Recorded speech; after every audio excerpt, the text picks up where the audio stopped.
Recording has been started.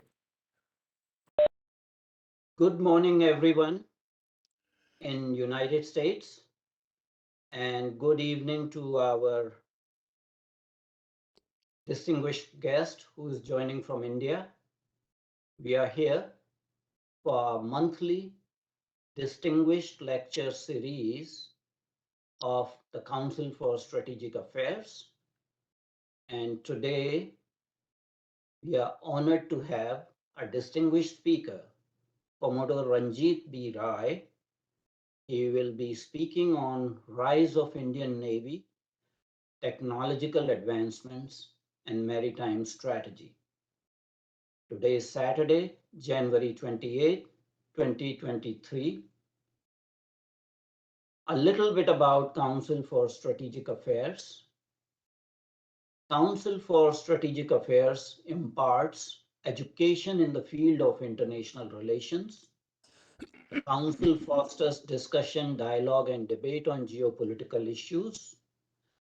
Council encourages studies in general to raise the level of awareness.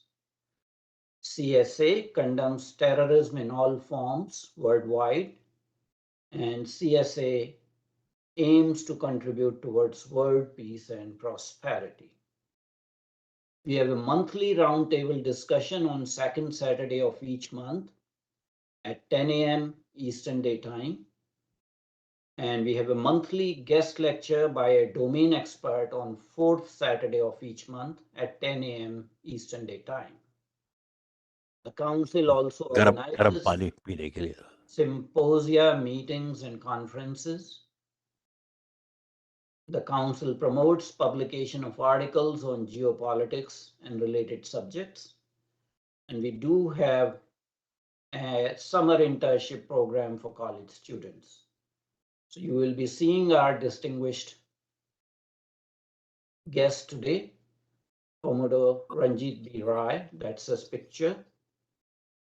And I thought it will be very appropriate to quote this cover of his latest book, Indian Navy at 75. Our distinguished speaker today, Commodore Ranjit B. Rai, is a graduate of Royal Navy Staff College in UK. He served both as Director of Naval Operations and Director of Naval Intelligence at Naval Headquarters. He has commanded 4 warships, the Indian Naval Academy, and was Defence Attache in Singapore for ASEAN in 1990s.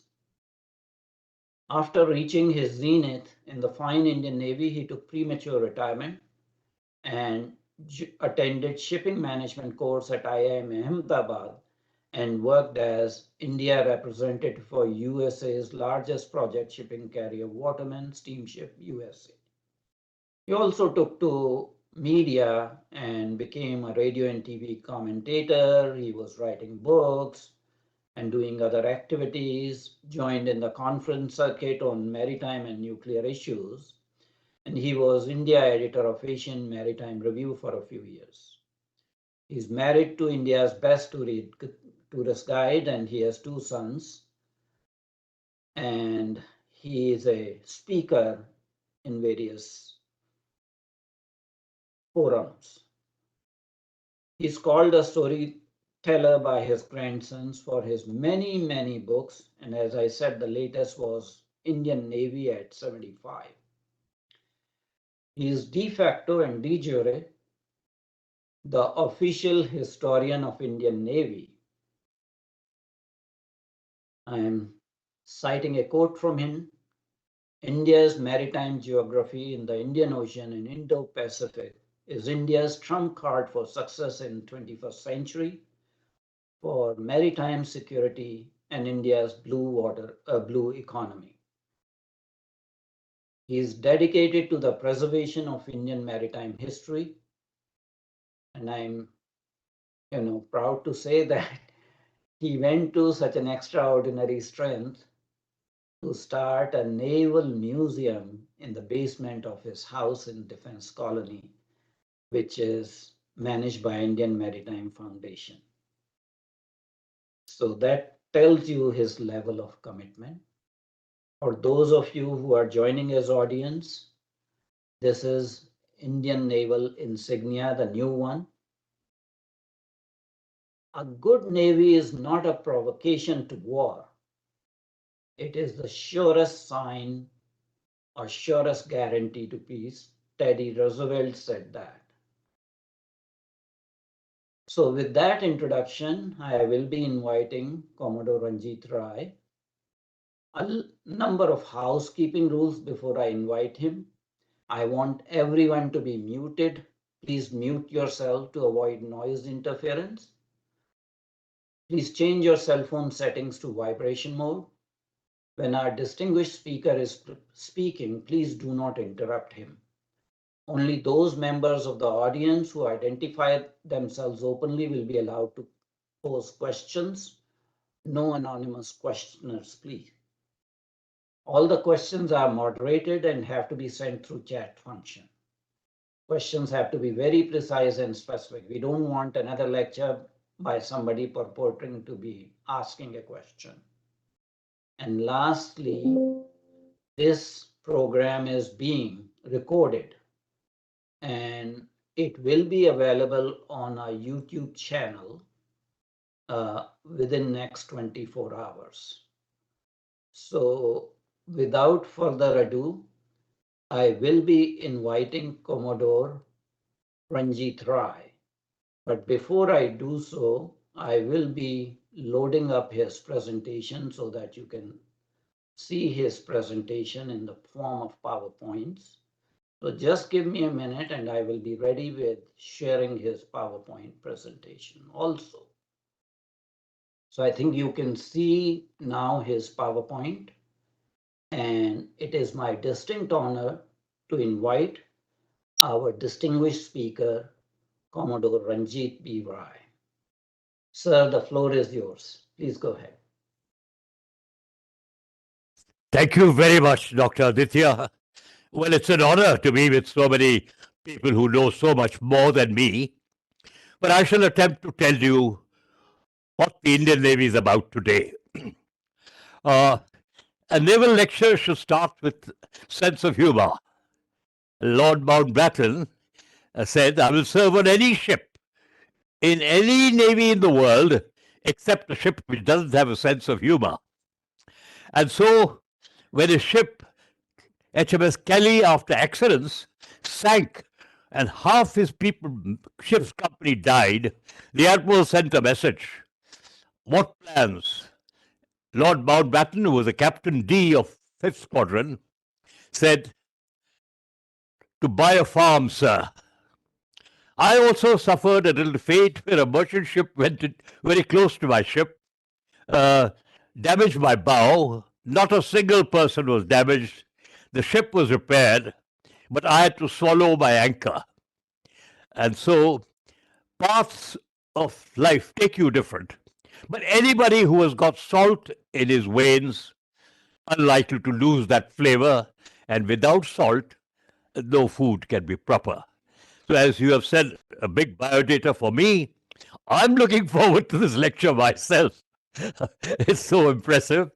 So my last line is, I swim and I play golf. Next. Okay.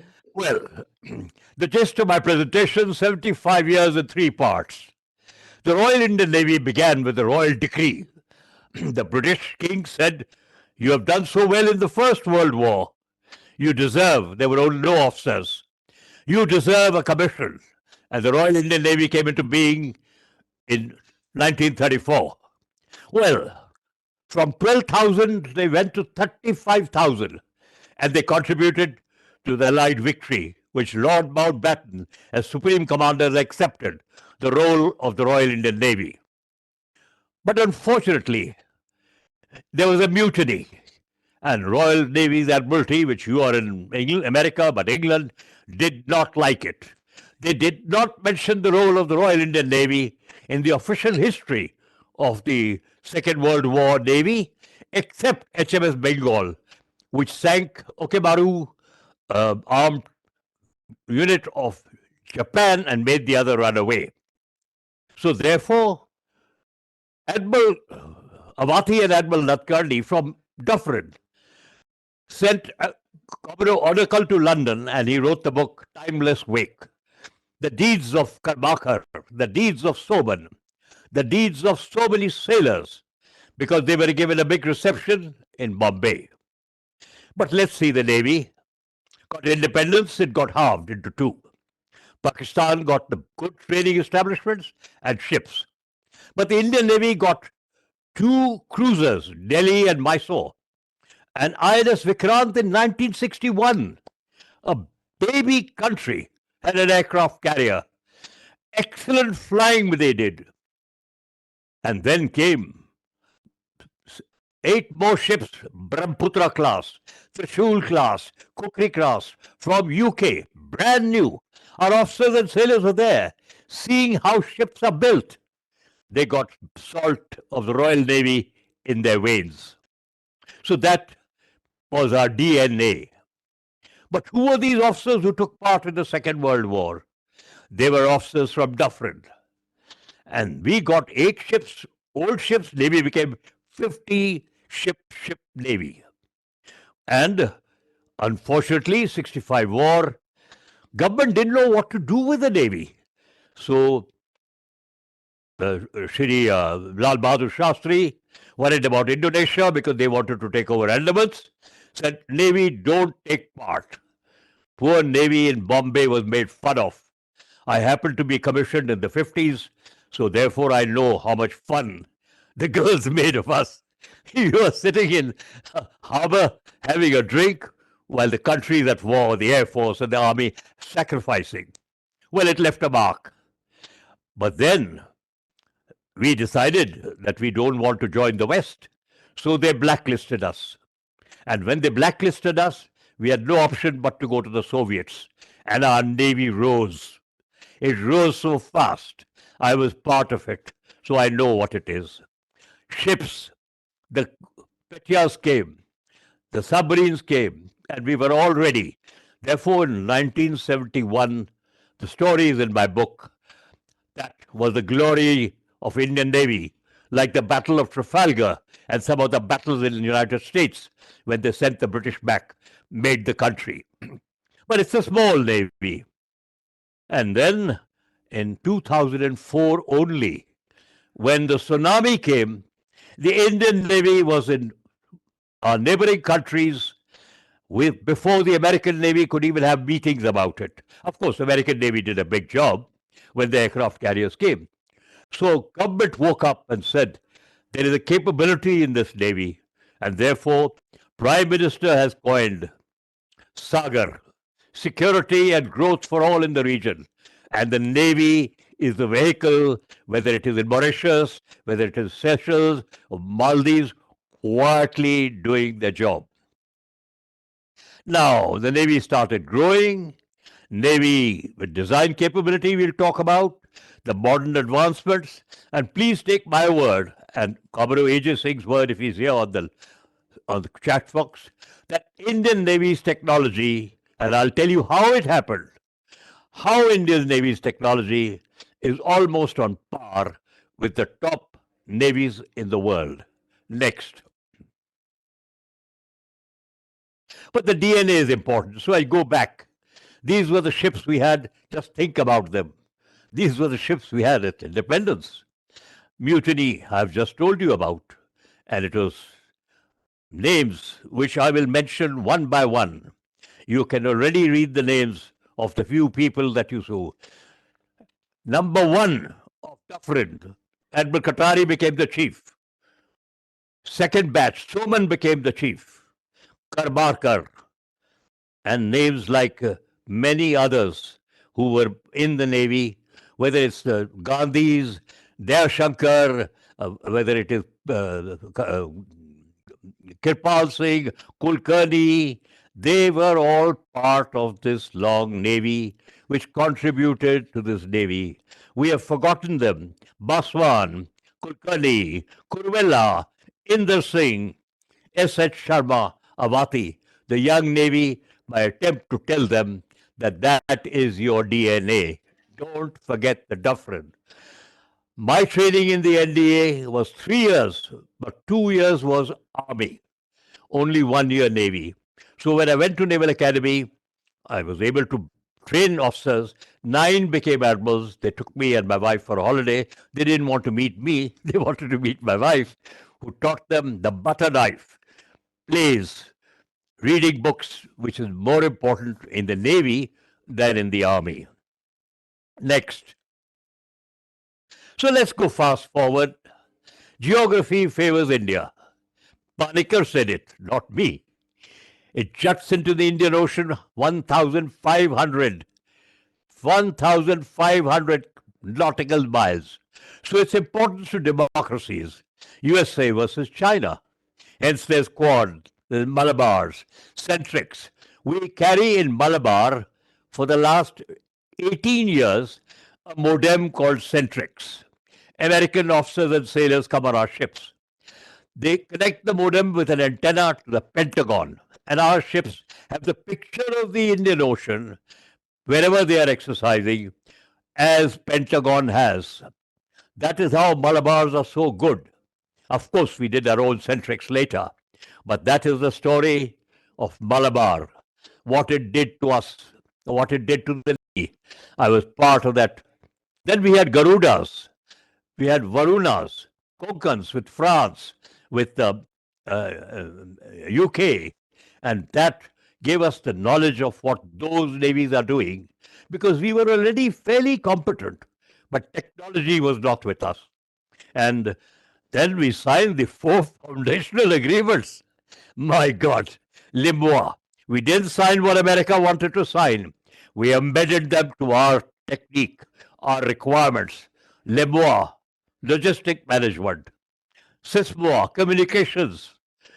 BECA for space, cooperation, interoperability, and therefore, de facto, Admiral Mullen's 1,000-ship Navy, the Indian Navy is part of it if there is shove comes to push.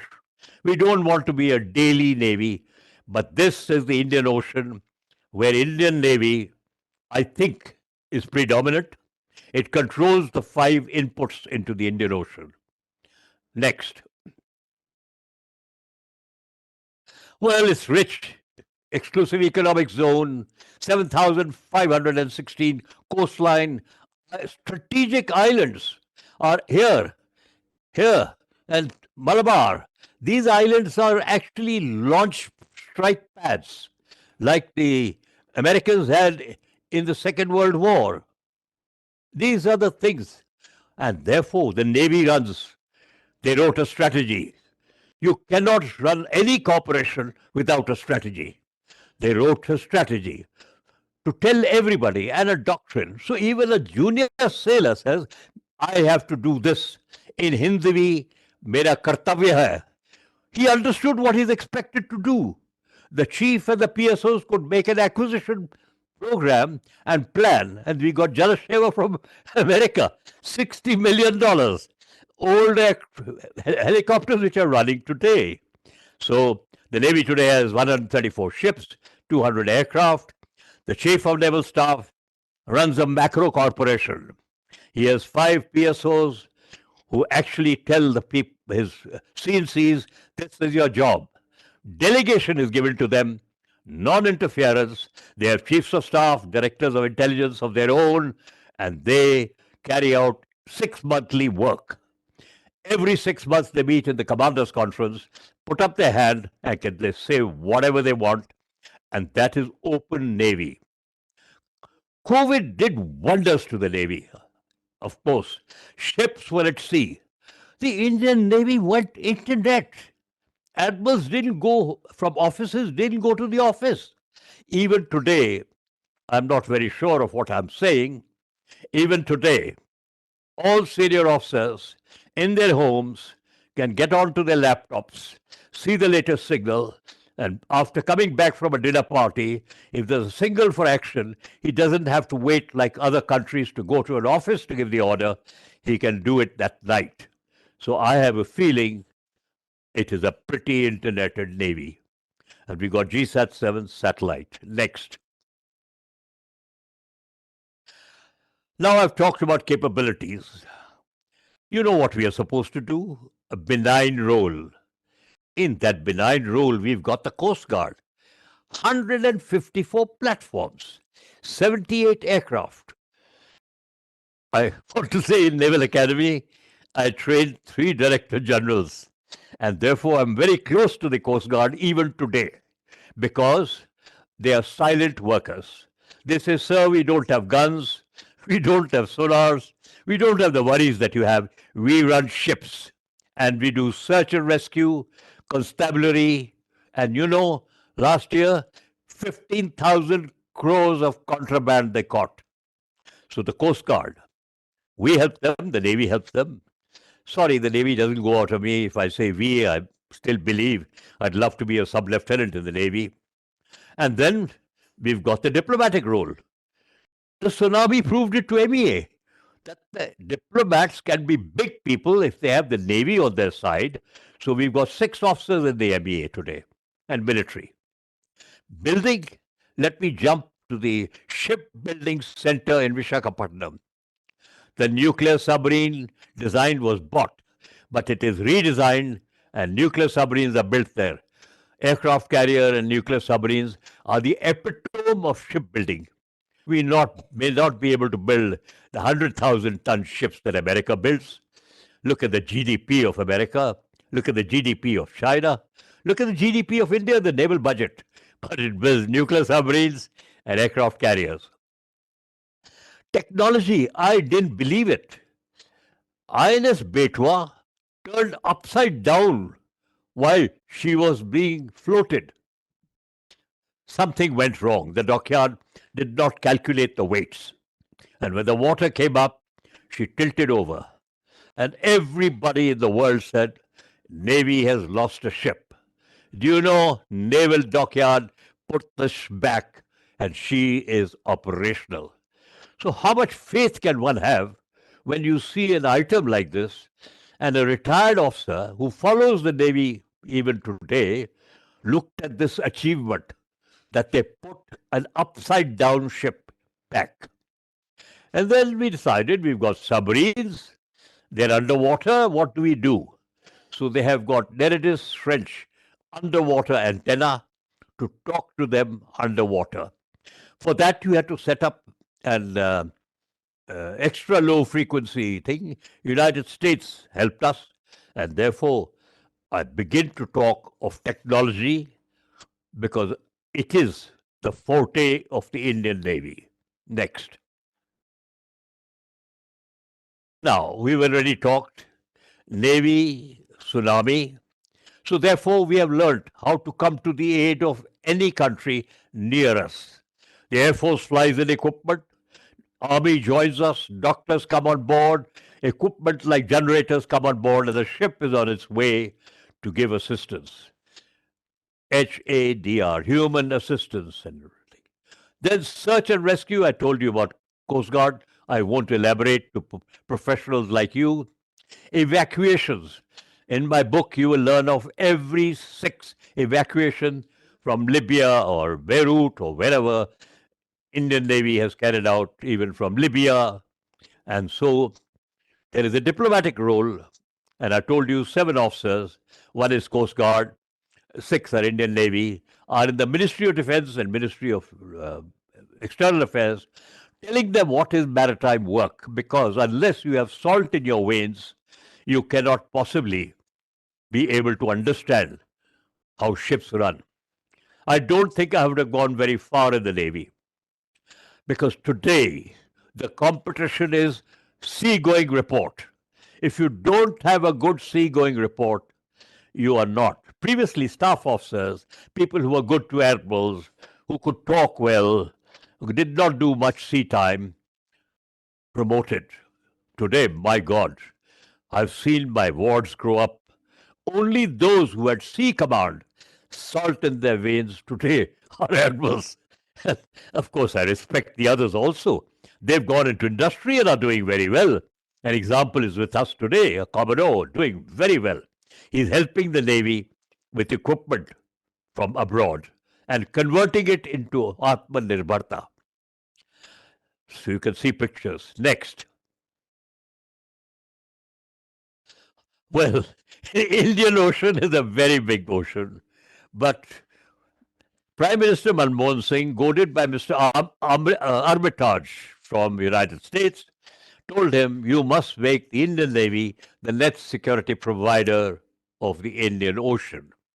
It's a very big responsibility. I talked about countries we are helping. Hydrography, we do hydrography for this whole ocean. But for a small navy, it's a very big job. But yet you will find the Navy has got bases in Oman, and now it's going to get one in Sitwe. It's got friendly countries, Seychelles.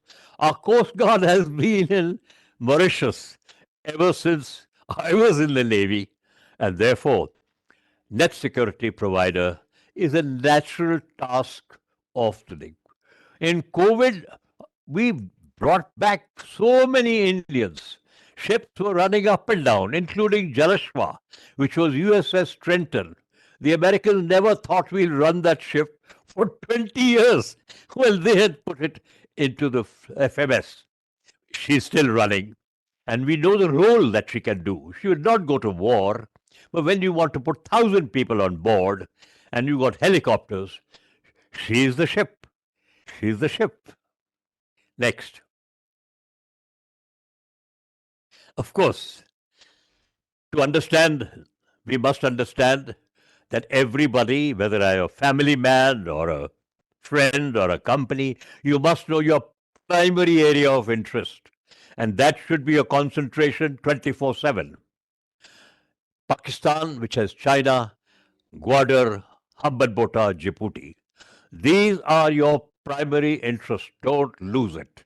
America can talk, you can go to America, but yes, then comes our secondary area of interest. And the primary area includes the Middle East. Very important. The Indian Navy knows that. Our ships visit. We exercise with every Navy so that they know you have friends in India. So this is a simple thing to tell you our primary interest, and of course, far away, are self explanatory. A nation which has got 365 ships, a powerful navy, and has interest to see that India does not come in its way because it has many problems with the United States. And India is the bulwark which can look after the Indian Ocean, but it has to grow. And with Ladakh, Army, and with Doklam, the Army and Air Force took away the budget. Naturally, they became the primary security immediate needs. So I don't blame anybody. That is what happens when you're a leader of a country. Your eyes get focused there. But I know it is back on the Indian Navy. Next. Well, since it's not been expanded, otherwise you could see how these lines go. So, the Malacca dilemma, China seems to have sorted it out slightly. It's got a port in Kapupu in Myanmar. It's got pipelines going all the way. It's string of pearls. Wiki. Indians play chess. I also, with my grandsons, I play chess. But it's a reactive game. Chinese play Wiki or call it Go in Korea or Japan. They surround you, the bear hug, and therefore that's what they will try. That's what they're doing. They've gone to Greece, they bought a port called Pyrrhus. They've gone to Djibouti, and now they've built a big base in Djibouti.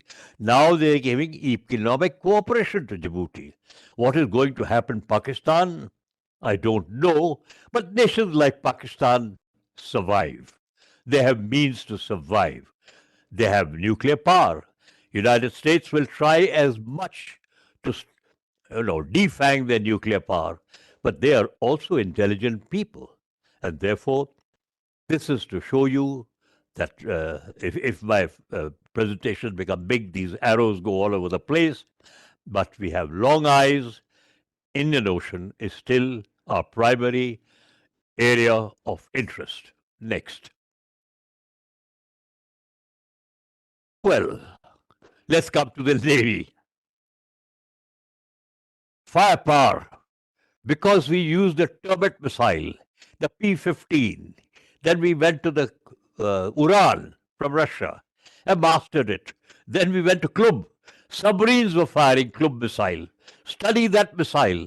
It's a very advanced missile. It has got 4 waypoints. You will not know where it's coming from. And then we got the supersonic BrahMos. I was lucky to be invited by Defense News to come to Pentagon for a conference. Well, not in Pentagon, in Washington. Pentagon officers came, and they made fun. Indian Navy, supersonic missile. They don't know technology. How will you maneuver that missile? How will it go to the target? They didn't know it's got a powerful radar. Wherever it is, once the radar is looking at a target, it will go. Today, Philippines is buying it for $356 million. It's one shot. There is no preparation required. For us, Larsen and Toubro did the control by looking at the harpoon. When you go on board to see the BrahMos, and you go on board an American ship and see the harpoon, you will see the same technology. I'm looking at the same, but technology. Software India is a leader. If you can tell a software engineer what you want, he can deliver. And getting to a target is not difficult. So we have a fleet of ships. And after removing of the missile control technology regime, which America helped us, yes, the BrahMos was limited to 299 kilometers. But what is a missile? Put little more fuel into it, it'll go longer, like the plane. What happened to our ships? The engines are all gas turbine now. LM 2500 with Hindustan aircraft. Waterman Steamship, where I worked, I carried them, so I had to learn about them. And like aircraft, they go to New York and in the evening come back. Ships go to Japan and come back. In my time, after 6 weeks, the engineer officer says, "Sir, 3 days I want to open up the engine and check." Now the technology checks your engine. Anything going wrong? The engineer officer sitting in his armchair in the missile control room says, "Hey, there is little vibration there. Let's go and see what's happening." So BrahMos has increased range. Philippines has bought it. What is lacking, and I'm a little outspoken, air-sea cooperation. I read an thing, the Su-30 fired the BrahMos. Now a Su-30, which has unfortunately had an accident today, flies 600 kilometers away. Then it fires a missile 500 kilometers away, the BrahMos. And therefore, it is 1100 kilometers range. But how does he get the target? The Navy will have to give the target, because we in the Navy had ships with radar which could see, and I'm talking of my time, we could see only 40 kilometers. Even with the Rangoon radar, which went to Karachi, and high power, you couldn't use more than 5 minutes of high power. And therefore, to get the target, you had to do cross-targeting with aircraft, helicopter, cross-target, and tell the helicopter or an aircraft far away, you tell me, and then I tell the missile. Those days, 150 kilometers, I cannot see, but I'm giving you the latitude and longitude. And a missile has a narrow angle, so he fired. So same thing when we have air-sea cooperation, which the United States has, which China has. Any nation today wants to guard the sea must have air-sea cooperation. Well, CDS Rawat was told to look at that. The poor chap died, unfortunately. There was a vacuum for a CDS. Now we have General Anil Chauhan, and I hear action will go on this because these are classified subjects. A civilian veteran with salt can only say we need it. How they will get the air-sea cooperation is their job, the professionals. And then there'll be a game changer. There's a BrahMos firing, and I've done this Naval Forces review, which tells you the whole power of the Navy. Next. Well, what are main surface forces? You can go on the internet, the whole list is there, but I will go through the major items for recap, even for you professionals. We have got two aircraft carriers, Vikramaditya with MiG-29K. We have got looking at F-18 and Rafale. In fact, Charles de Gaulle is in Goa. It has shown the operation of the Rafale, and that's marketing also. Our Navy also had to market the Brahmos to sell. We have to market. Without exports of defense equipment, no country can rise. The Republicans in the United States lived with that for 50 years. Today, Ukraine war is about that. Weapons are being sold all over, and your stock market is holding. Now, there's the aircraft carrier. We've got P-15. By next few years, we'll have 10 with BrahMos, Barak, EW equipment, and MH-60R, latest world's best attack torpedo, naval missile, electronic helicopters. So it's an exciting Navy. We have got Shivaliks made in India. We'll have 13 of them. Kravax, we'll have 10. OPVs, offshore patrol vessels, with the horses of the Navy. They carry on doing work. 12 landing ships. Some of them are old, but recently in Tropex, they gave you in Kakinada. Now, once again, when I was in the Navy, Kakinada, we had land and we wanted to make an amphibious school because we do amphibious landing. But yes, the Army does the landing, and if there's a helicopter, the Air Force. So we had the fight who will control that school. Army is powerful, did not allow, but I was so happy to hear first major Tropex landing exercise took place last week in Kakinada. So maybe there'll be a school. We are getting 12 shallow water anti-submarine warfare ships, and we are getting service ships. We need tankers, and I think we will rise from 134 platforms to 150 in 2027. We'll have 2 nuclear submarines at least, maybe more, I don't know. But China has got 365. But I told you, Mullen Navy, if push comes to shove, there is a larger Malabar, Quad, UK, France, Germany, like-minded people. And there is a role of the Navy, Sagardhwana. We help the Ministry of shipping also, and we Earth Sciences. We do a survey for them, and I'll later talk of the 2 latest ships we've got, which do missile tracking and will do anti-missile defense. Prime Minister went on board the Vikramaditya.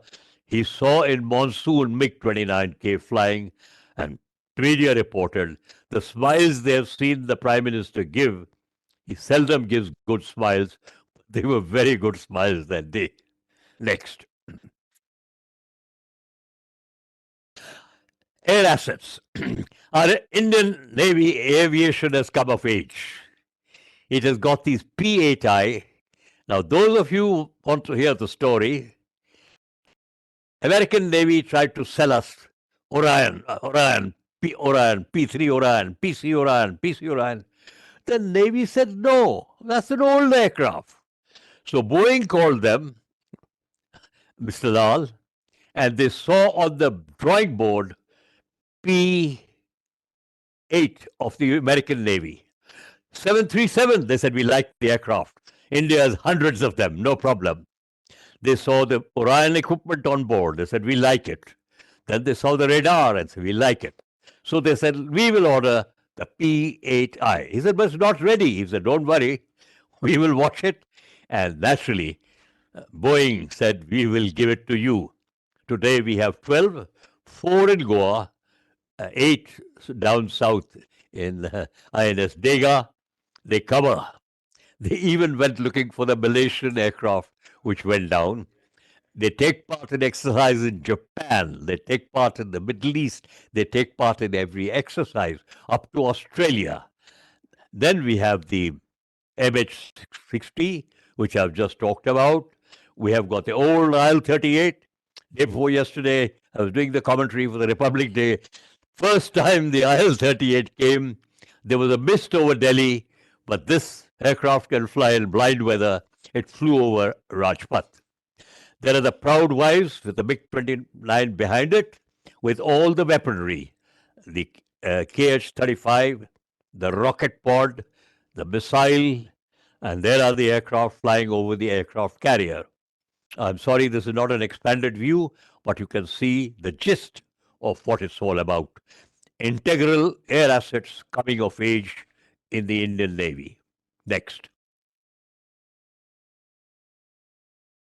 Well, IFR 16 is well reported. Marcos is coming into being.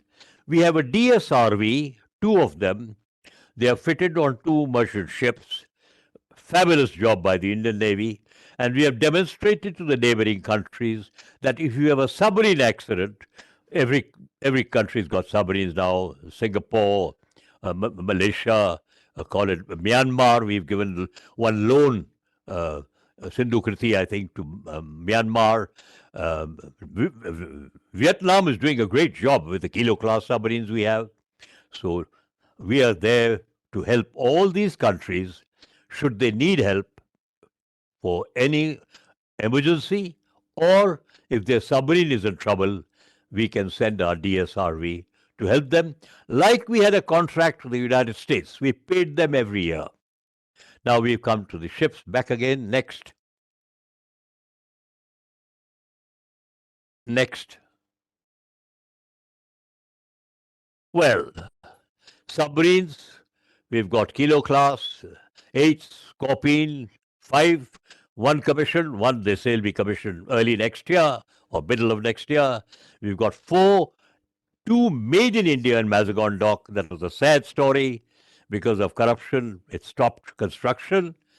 Navy went back. It was sad, sad. And then we got Ariant, which is a nuke, and Arigat, they say, is ready. 2 more in the pipeline. And 675I, I think, will be ordered because there was news France is helping us with the AIP, which the DMRL, the Naval Laboratory, has reached some stage of operational availability to make the first Kilo class, the first 1500 go and get AIP, independent air independent propulsion, which makes them somewhere long-term underwater, somewhere like a nuclear submarine, to do targeting without being caught. So there is this Ariant. And something very interesting I'll show you. On board the Scorpion is this plotting table. As a navigator, when I saw it, it's a joy. It's got so much software in it. I can pinpoint New Orleans. Since I worked for Waterman Steamship, I can just tell them, show me the harbor of New Orleans. And you just click, click, click, New Orleans. The software is in this table in the submarine. And therefore, an admiral can command the fleet wherever he is, say, give me the immediately Bay of Bengal picture. And with our GSAT-7, if it's in Delhi, or in our fusion center outside Delhi, that picture comes up and you have plotting. I'm sure the Navy is going to get plotting tables like that, but I saw it on board the Scorpion, so I know, and they gave me a picture of it. It's a beautiful table, which I don't think many navies have got. Maybe American Navy, of course, must be having, but I don't know about Royal Navy. The French Navy has it. So I'm trying to say that we are not far away from these advanced navies. Next. Well, in my book, you will read the variety of roles the Indian Navy has carried out. Pavan, unfortunately, Army lost 1,200 souls. Small Navy transported many of the Army, brought it back. I happened to be lucky to be Director of Naval Intelligence and Operations before that. A fine officer was the operations director. We had authority to get ships, help. Not a single Navy died. We were there with them. Two got Mahavir Chakra, Veer Chakra. The Marcos type helped them, but it was a sad chapter of Pavan. No inquiry has been held to date why it happened. Lal Dora, we went to Mauritius and we avoided a coup. Seychelles, we went and helped Seychelles. Then Op Talwar in the Kargil War, the war was raging. America was trying to help us, but Pakistan was reluctant to agree that it had come up into our mountains and we were fighting into Indian territory. 4th of July, Nawaz Sharif was called to the Oval Office, and so was Prime Minister Vajpayee. Mr. Vajpayee didn't go.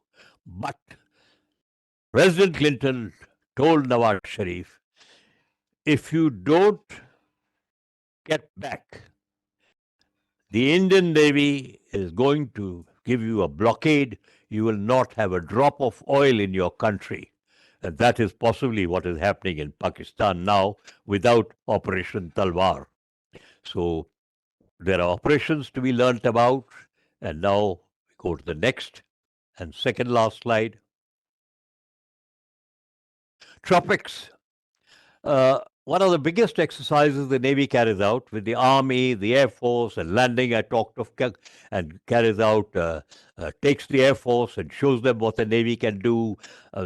Su-30s come over the sea, Jaguars of ours, which belong one maritime squadron, MiGs come over the sea, battles take place, and therefore nearly 45 ships take part with the Air Force, with the Army, and it's the biggest local exercise. The other big local exercise is the RIMPAC, conducted by the United States of America, of Japan, or Honolulu. An Indian Navy has taken part. So what I'm saying may be a little boast, but the professionals who have taken part with the Indian Navy know much more than I know. And possibly the regard they get, every nation wants to exercise with the Indian Navy. So the participation of the ships, the technology, and since I have said it's a boast, I only can come to the next slide and tell you why this boast.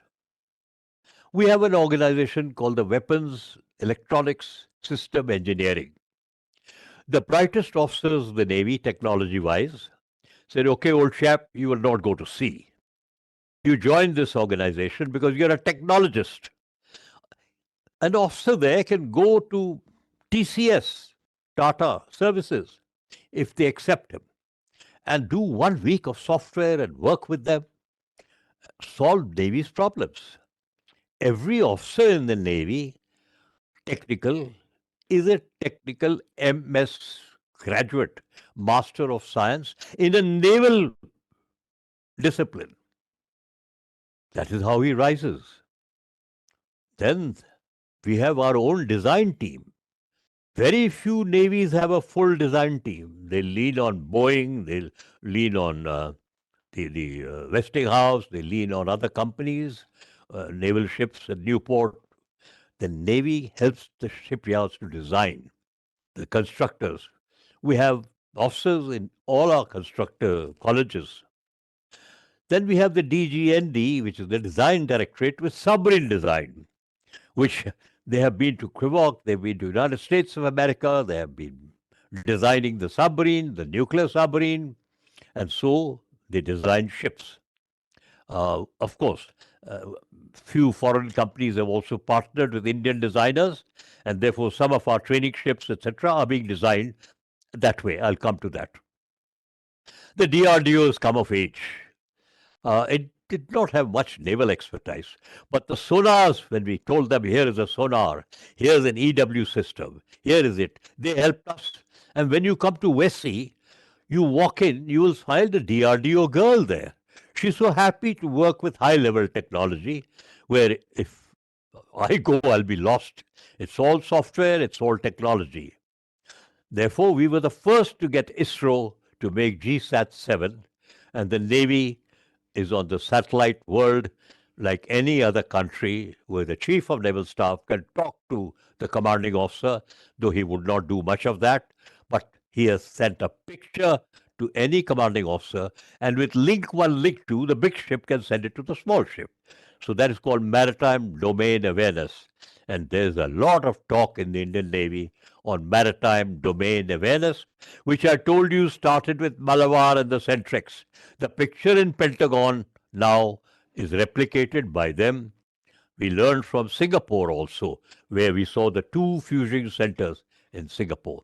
We have one in Gurgaon, and I think we've got 4 or 5 foreign naval officers in our fusion center, because they also want to know the picture of the Indian Ocean. Nuclear submarines, I've talked about. Dr. Kalam is saluted for the help he gave the Navy in the missiles, his missile project. I've saluted Dr. Atre, a very silent man, but he had done sonar in Canada.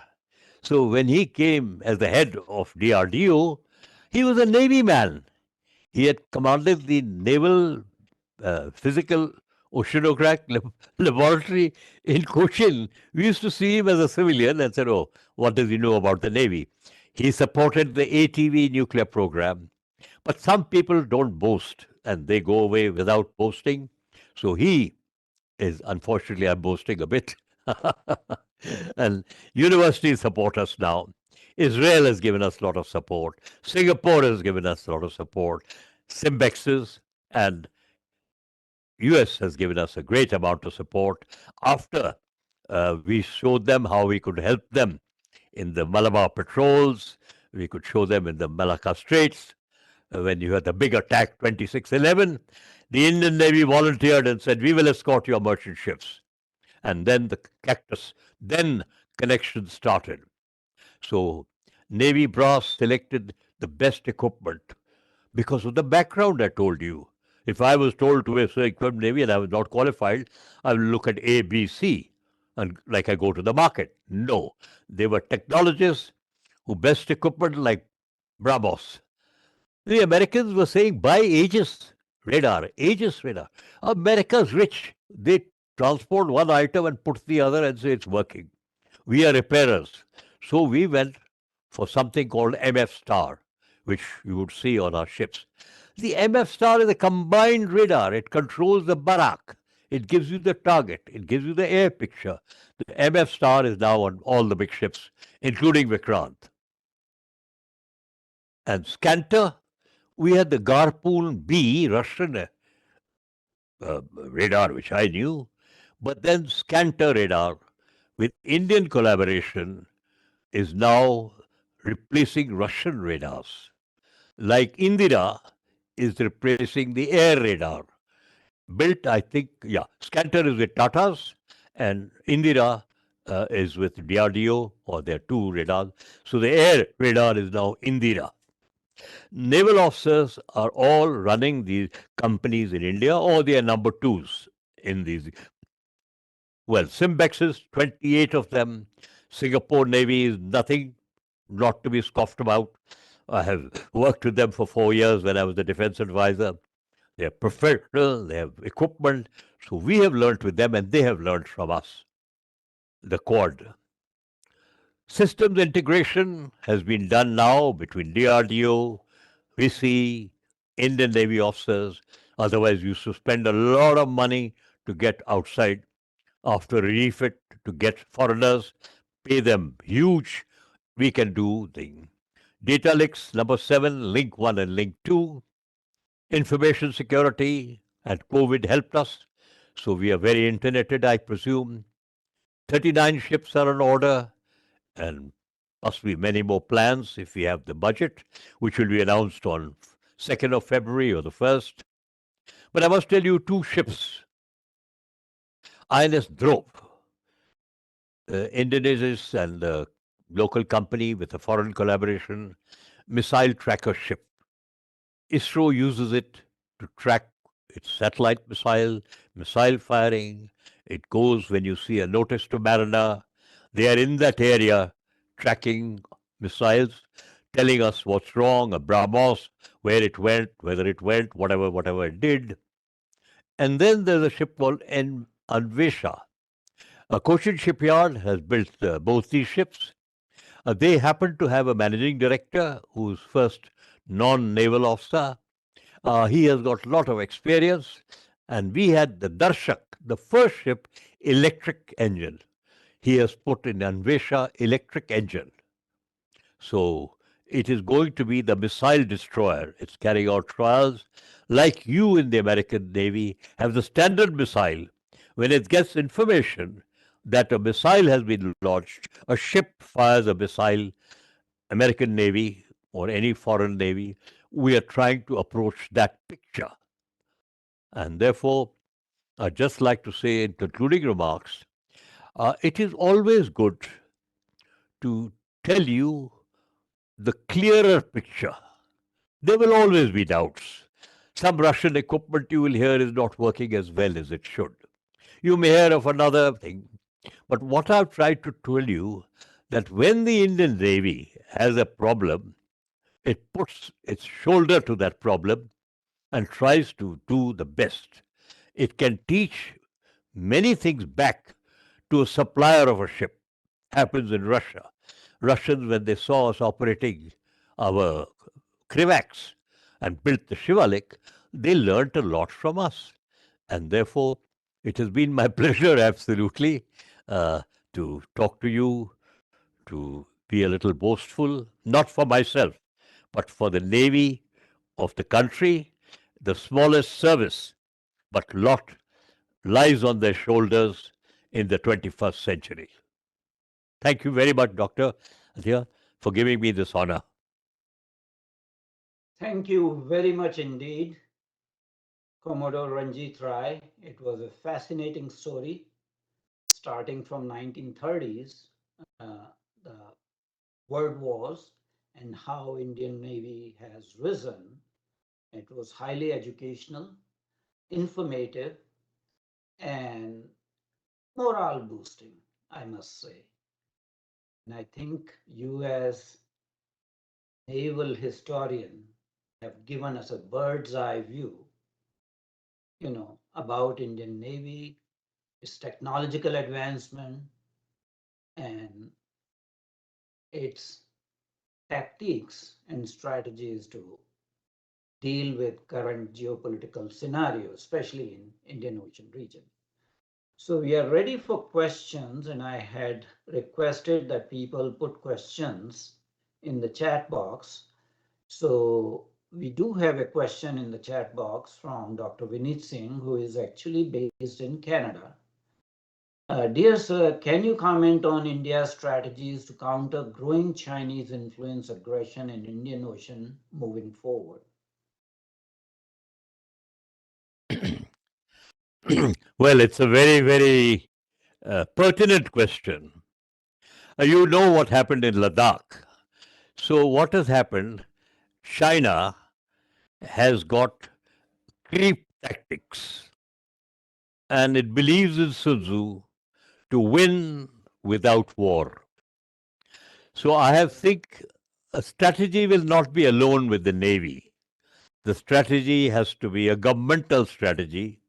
India's economy has to grow much faster.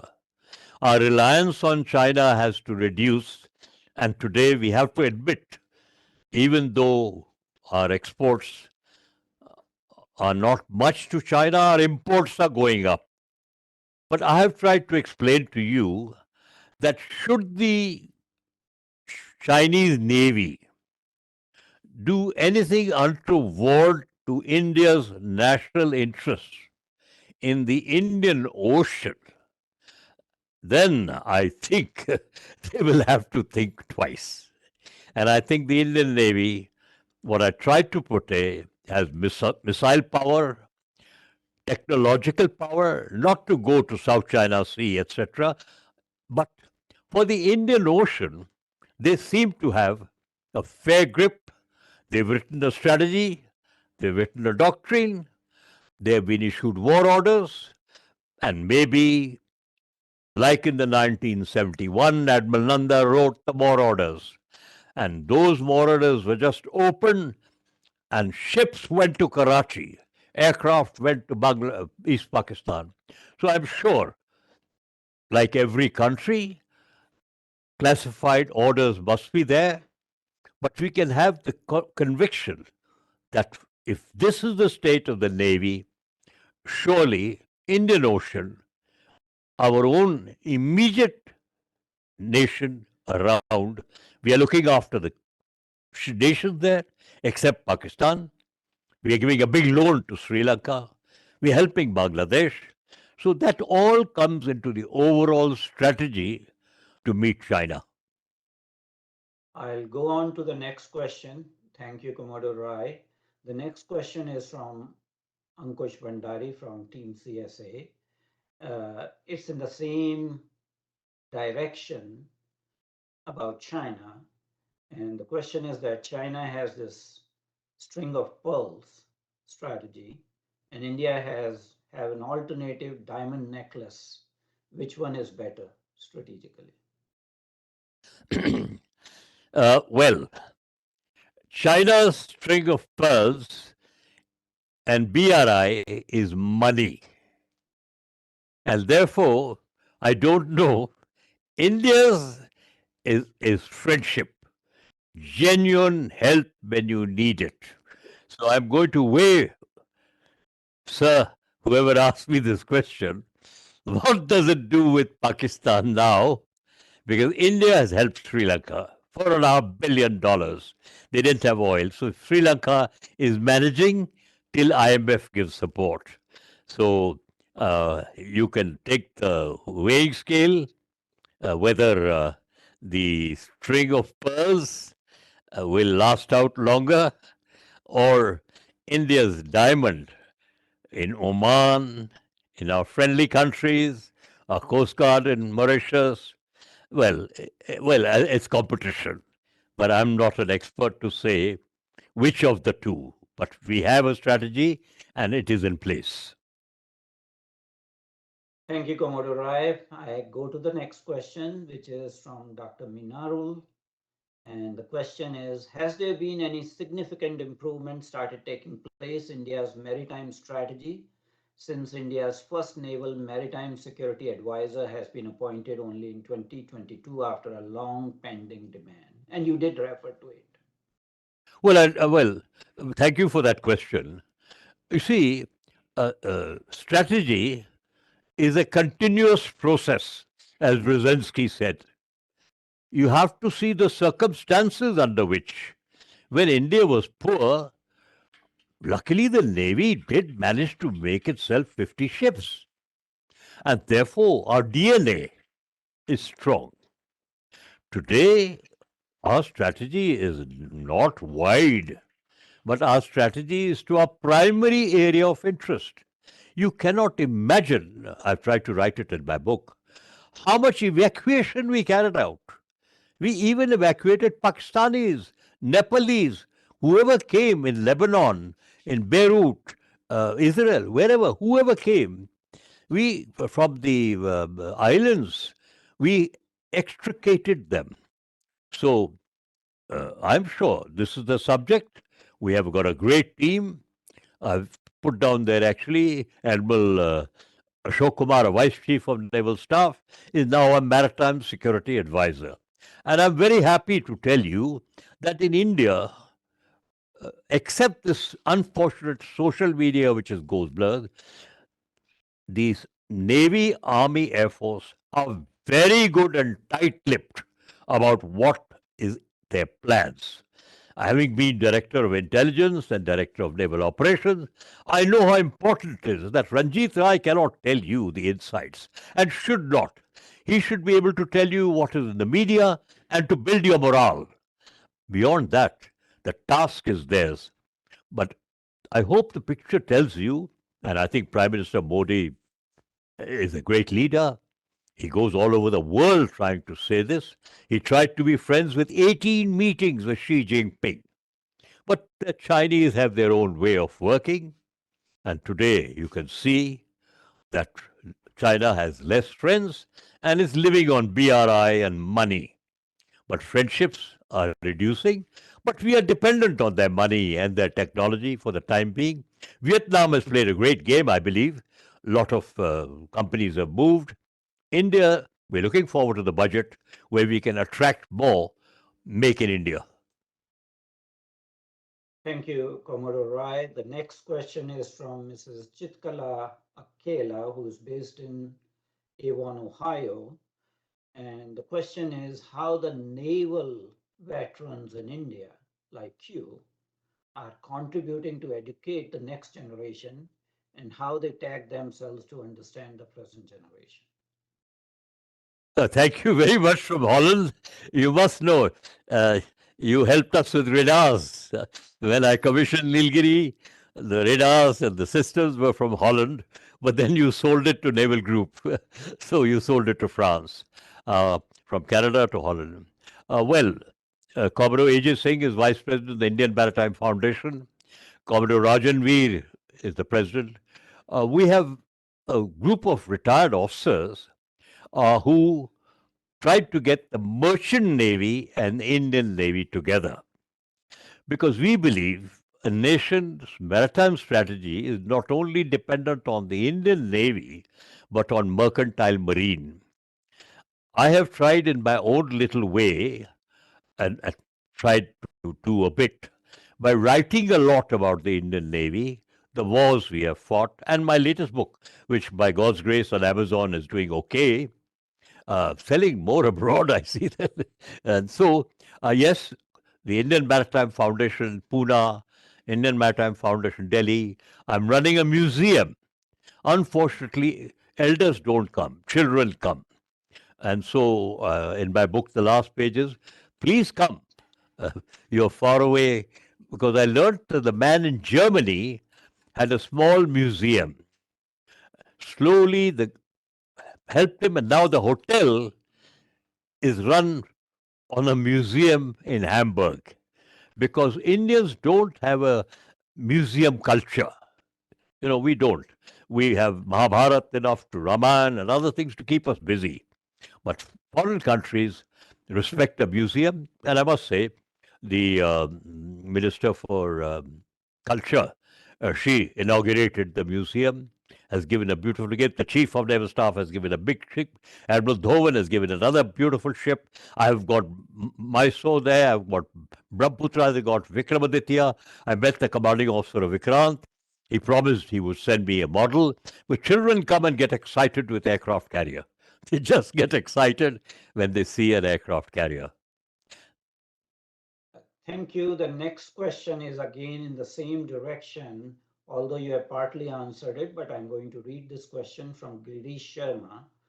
Do you think that the INS Vikrant Museum and similar decommissioned ships are sufficiently used to their potential in creating pride and awareness about the Indian Navy and history of our victories in the past? Sorry, if it is whether the old ships are contributing, well, you see, always a historical privilege. I just read yesterday the Indian Navy submariners.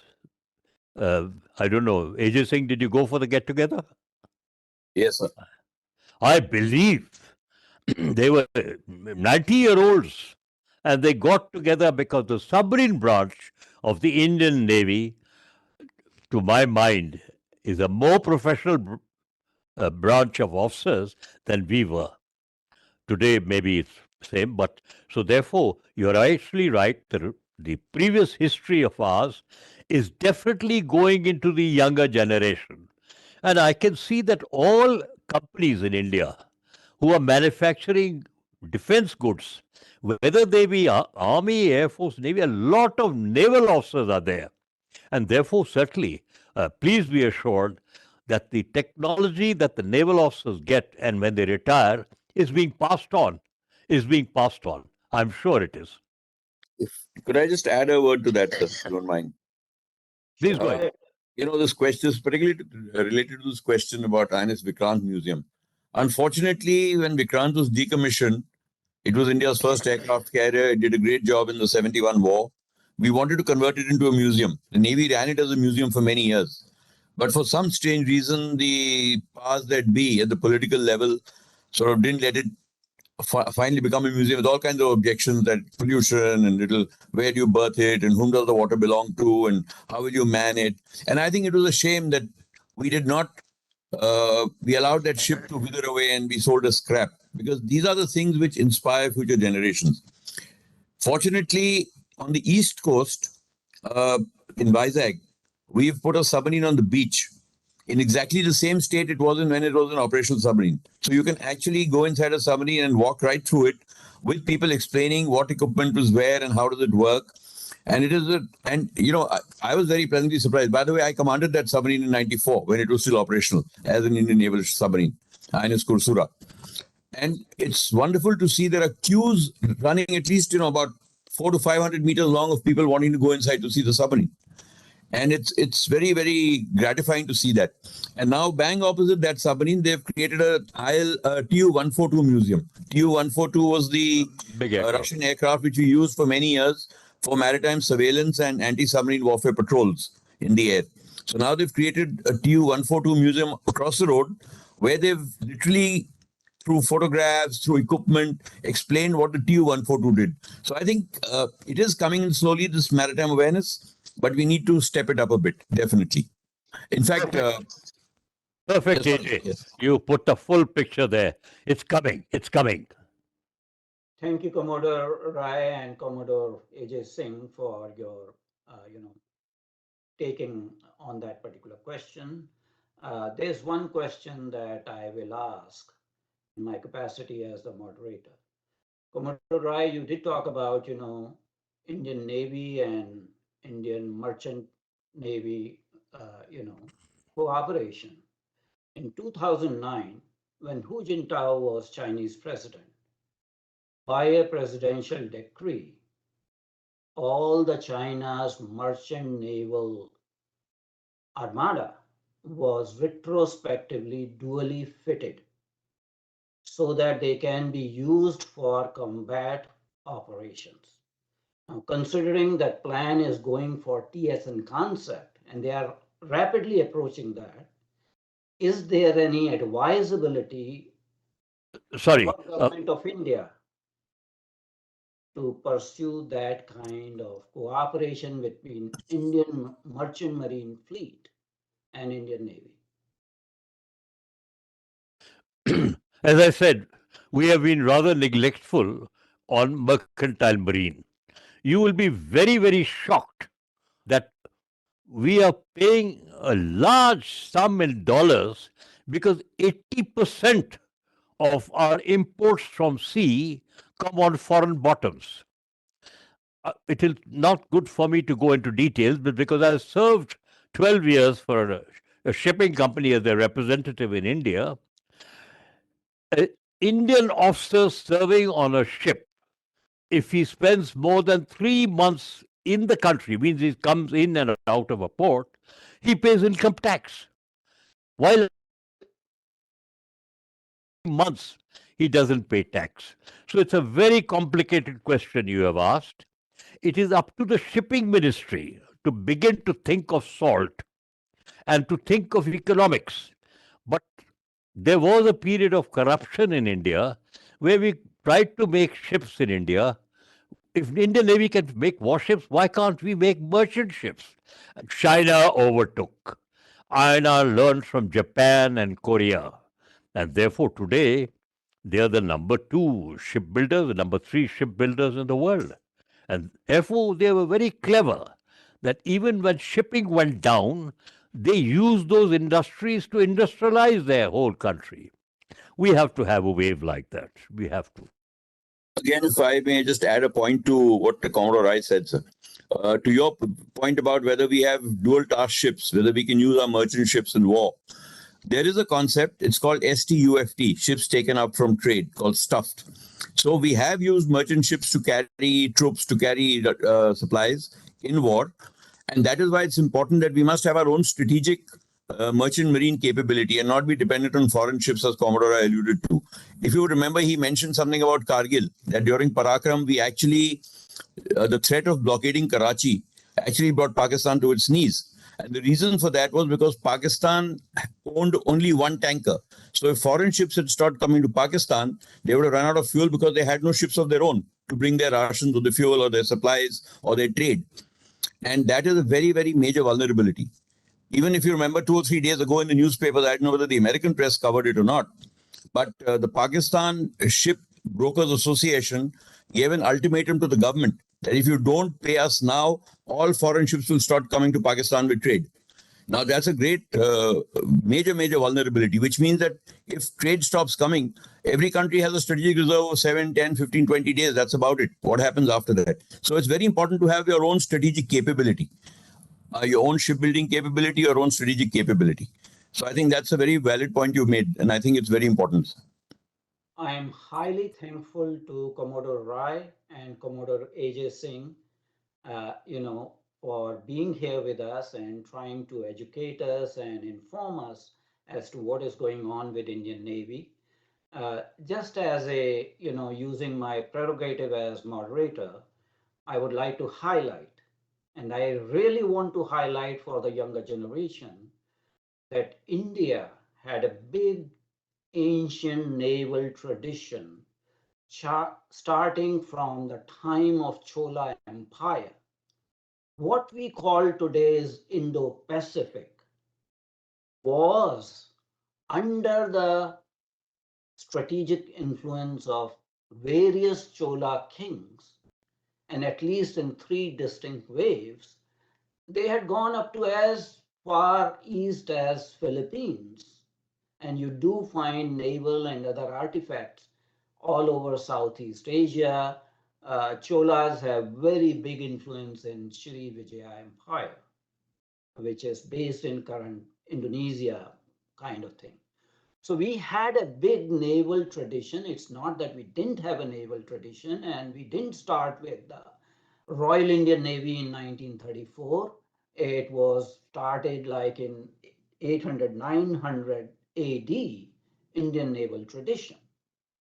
More closer to home, during the time of Maratha Empire, you had Admiral Kanoji Angre and Admiral Tulaji Angre, who fought naval battles with imperial European powers, the Battle of Swarndurg. So naval tradition is not an anathema to Indian naval tradition or Indian war fighting capability. I think we have just forgotten what were our own ancient traditions in terms of actually security and strategy.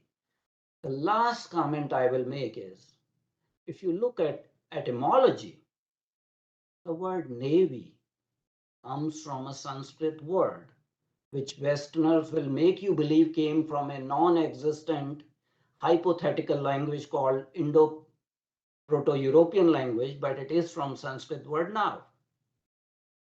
Your whole concept of navy, navigation comes from that.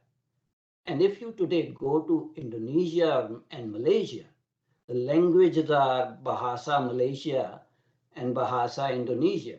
Do you know what is the word for admiral? Amiral. No. The word for admiral in those 2 languages is Lakshmana. Lakshmana, who built the bridge that is called erroneously Adam Bridge or the Rama Setu.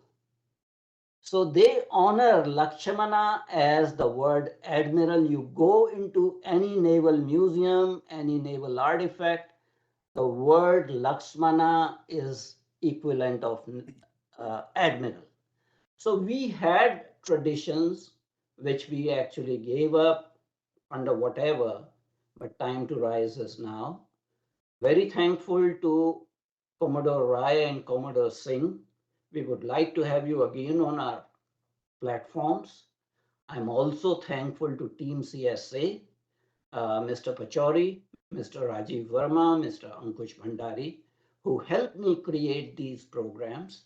And I am also thankful to our audience on a Saturday morning in US and Saturday evening in India when people are in the dinner circle, attending parties and all. you're spending time in this educational program. So my heartfelt thanks to everyone. And I hope that this is not the last time Commodore Rai and Commodore AJ Singh will join us in our program. We hope to have you in our future programs. Thank you very much indeed. This program will be available on our website and our YouTube channel within next 24 hours. Thanks a lot. Namaste. Thank you very much, and all the very best. Thank you, sir, for a wonderful presentation. It was really really an eye-opener, sir. Thank you. Thank you.